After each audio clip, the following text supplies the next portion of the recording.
Bonjour et bienvenue à tous sur Afrique Sport pour cette matinale du samedi 6 août 2022 que nous débutons avec Florent Ibenge sur le sol soudanais. Depuis quelques jours, pour finaliser son contrat avec Al Hilal comme nouvel entraîneur, Florent Ibenge a regagné le Maroc pour se séparer de la renaissance sportive de Berkane. Le technicien congolais est attendu à Khartoum dans une semaine pour une nouvelle aventure avec la Vague Bleue. Aujourd'hui, à l'aube, l'entraîneur congolais Florent Ibenge et son agent marocain sont partis dans la capitale marocaine afin de mettre fin à sa relation avec l'équipe de Berkane, puis revenir une semaine plus tard à Khartoum pour tenir une conférence de presse, indique le communiqué du club soudanais. Une page est tournée entre Berkane et Ibenge après près d'une année de collaboration avec comme bilan une coupe de confédération et une coupe de trône. Passe progressé dans cette préparation, déclarait-il pour La Voix du Nord. Une nouvelle fois questionné sur le sujet, celui qui ne cachait pas son envie de jouer l'Europe avec un autre club a rappelé son envie de continuer avec le club nordiste tout en sous-entendant que rien n'était impossible avant la fin du mercato. Je suis très tranquille avec ça. Je ne suis pas le seul décideur et tant que je serai ici, je ferai ce que j'ai à faire, a ainsi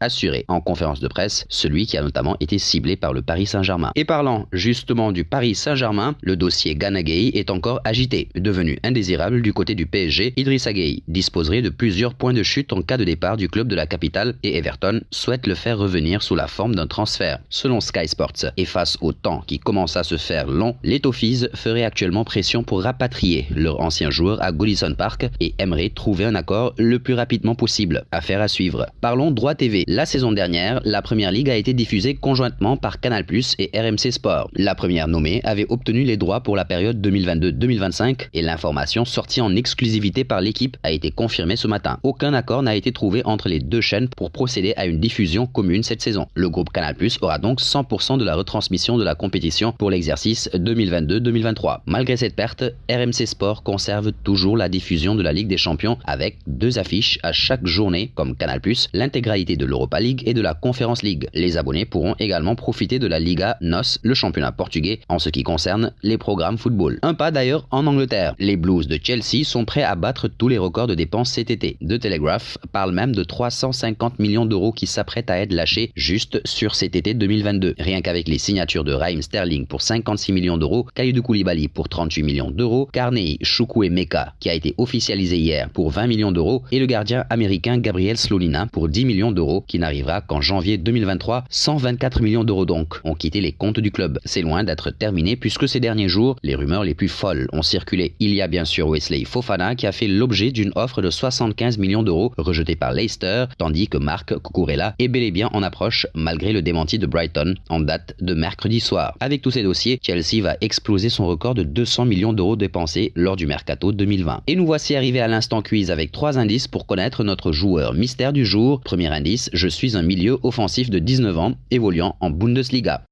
Deuxième indice, je suis passé par Southampton en 2010.